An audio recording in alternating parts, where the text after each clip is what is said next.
Jason here with MarineMax in Rogers, Minnesota. Behind me we have the brand new 2022 GS24 by Nautique.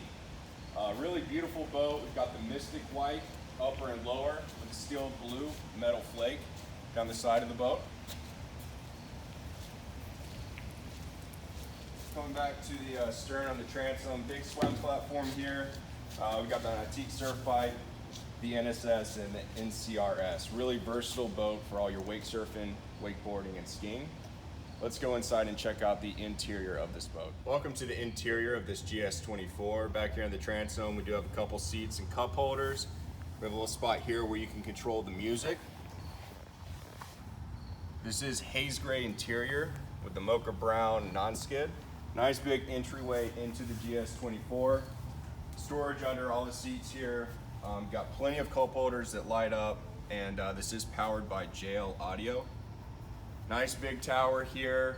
Got spots for your board racks on either side, and also up top on the tower to store those boards as well.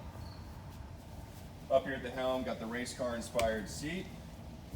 Tilt steering wheel. This is touch display screen, as well as a toggle right here to go through, control your ballast, your music, your lighting. Everything that you need is very accessible up at the helm. Some of those cold mornings here in Minnesota, or if it's raining, we've got a window here that does lock into place. And again, nice big entryway into the bow, seating all around, plenty of cup holders. Really beautiful boat. Really excited to see this GS24, this 2022 model. Please come down to Rogers, Minnesota and check out this GS24.